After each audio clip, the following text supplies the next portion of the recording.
Hi everybody, my name is Yah. I'm Jason. I'm Caden. I'm Jaden. We're the 𝐤𝐄𝐄𝐄 channel. And we thank you so much for being part of our family. We thank you very much for hanging out with us. We are part of a YouTube channel. You can find us on Rumble. You can also find us on Odyssey. And you can also find us at the 𝐤𝐄𝐄𝐄.net website.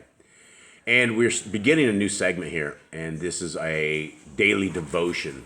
And this is a daily devotion that we're going to start doing, that we are putting together for you guys and for everybody. In fact, today's lesson is something that our family absolutely needs to hear, because we are under trial and tribulation right now. Some of the darkest days of our lives are before us, as one of our pack members is sick and is being diagnosed with terminal bone cancer. And so our final days with him are coming to an end. And in our house, we love our dogs more than anything. And so there's always trials and tribulations. And we will apologize first for any sounds of the dogs, because we do live, and with all 10 of them here, they're unkennelled, uncaged, and they are part of our family, and they are just everything to us. And this is why this lesson today is going to be amazing for hopefully all of us. Now, before we begin the reading of our scriptures, you can find us over here on Yahoo and the Torah.net website, and you can, if you click the three little dots over here, if you're on a mobile, there's Our Daily Bread Devotions, which are at the top right there. And for those who do not know what we're doing, we will kind of intro this right here. This is basically it's a daily devotions guide. And we, at the very top of this, if you would like to, which we strongly suggest, read your scriptures in one solid year, we are giving you the guide to reading your scriptures in a solid year. So today's Bible reading, if you're reading through it in a year, is Genesis 1 through 3 and Matthew 1. So if you guys have time, want to pause the video here, or if you want to read it afterwards, if you follow this, you will get through the entire scriptures in a year. And if you don't rush this, and if you read this as a guidebook for life, and you read it as the most amazing things that you will ever find in this world, which is the Torah and our Messiah Yahushua. And for those who do not know who Messiah Yahushua is, that is Jesus the Christ. And there were no J's in Hebrew, and so his name was never ever Jesus. And the Torah, for a lot of you guys who probably do not know, is Genesis, Exodus, Leviticus, Numbers, and Deuteronomy. And inside of that is our instructions for life, for everything that we are doing. And so if you guys would like to follow through and read your Bibles in a year, this is what it is. And so let's begin with this. And our reading today is 2 Corinthians 4, 8 through 18. And I'm actually going to start in chapter 7, or verse 7 on this. And we begin. And we have this treasure in earthen vessels, so that the excellence of the power might be of Elohim, and not of us.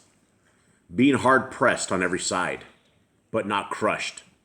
Being perplexed, but not in despair. Being persecuted, but not forsaken. Being thrown down, but not destroyed. Always bearing about in the body the dying of the Adon, Yahushua, that the Kai of Yahushua might also be manifested in our body. For we, the living, we always deliver to death for the sake of Yahushua, for the Kai of Yahushua might also be manifested in our mortal flesh. So that death indeed is working in us, but the Kai in you. And for those who do not know what Kai is, that is life.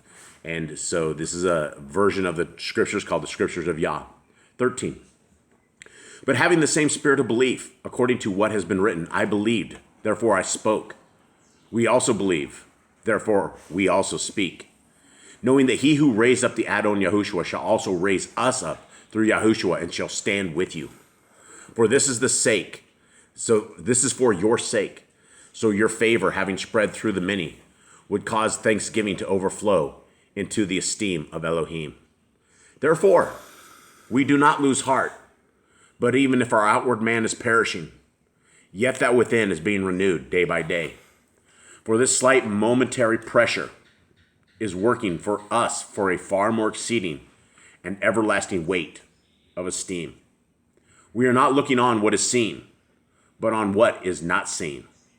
For what is seen passes away, but what is not seen is everlasting. Okay, 2 Corinthians 4:17. Our light affliction is working for us a far more exceeding and eternal weight of glory. The Steinway piano has been preferred by keyboard masters such as 𝐤𝐄𝐄, Horowitz, Clyburn, and Liszt, and for good reason. It is a skillfully crafted instrument that produces phenomenal sound. Steinway pianos are built today the same way they were built 140 years ago when Henry Steinway started his business. 200 craftsmen and 12,000 parts are required to produce one of these magnificent instruments. Most crucial is the rim bending process, where 18 layers of maple are bent around in iron press to create the shape of a Steinway grand. 5 coats of lacquer are applied and hand rubbed to give the piano its outer glow. The instrument then goes to the pounder room, where each key is tested 10,000 times to ensure quality and durability. Followers of Yahushua HaMashiach, Jesus the Christ, are also being handcrafted. We are pressed and formed and shaped to make us more like him. We are polished, sometimes in the rubbing of affliction until we glow. We are tested in the laboratory of everyday human experience. The process is not always pleasant, but we can persevere with hope, knowing that our lives will increasingly reflect the beauty of holiness to the eternal praise of Yahuwah. And that is who people call as God. So we will wrap this up with a reflect and pray. Think about it. Is Yahuwah, God, bending, shaping, or polishing me right now? What's my attitude? Am I thanking and praising Yahuwah, or am I complaining about the process? Trials are intended not to provoke us, but to prove us. All right, everybody. We thank you guys very, very much for being part of our family. We love you guys very, very much. We hope that you have a wonderful day. All right. We're out. Shalom.